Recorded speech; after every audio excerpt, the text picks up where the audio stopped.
ஜனம் பாரு அப்பா எம்ஜிஆர் பண்ண ஜனம் அப்படியே வந்துச்சு. என்னமோ தமிழ்நாடு நல்லது நடந்தது. ஏழைங்களால பணக்கார நாடா மாறின தமிழ்நாடு. எம்ஜிஆர் எல்லாருக்கும் நல்லதா பண்ணிருக்காரு. அதே மாதிரி இவரும் வந்து எல்லாம் நல்லதே பண்ணாங்க.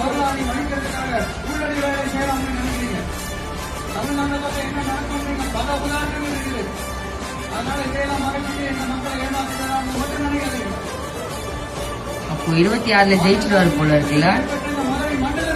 26 கண்டிப்பா எவ்வளோ ஜனம் அம்மா அம்மா இந்த மாதிரி ஜனம் எம்ஜிஆர் இருக்கும் போது பார்த்துட்டான். அதோட இப்பதான் பாக்குறேன். நீ யாருக்குமா போடுவ?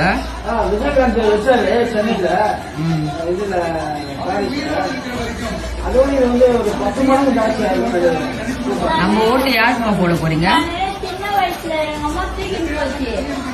அப்ப எனக்கு ஞாபகம் இருக்கு. அவ்வளோ ஜனம் எம்ஜிஆர் வந்து இப்படி 2 இடம் காட்டு கை காமிச்சால போறோம். அவ்வளோ ஜனம். எம்ஜிஆர் வந்து இதுல நம்ம அமெரிக்காவுக்கு போயிட்டாங்க. அப்போ வந்து காங்கிரஸ் அலையன்ஸ் இருந்தது.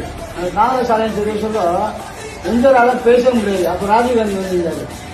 அப்போ வருஷம் என்னாச்சு, எம்ஜிஆர் பேச முடியாம அப்படியே ரத்தத்தின் ரத்தமே ஆனாரு.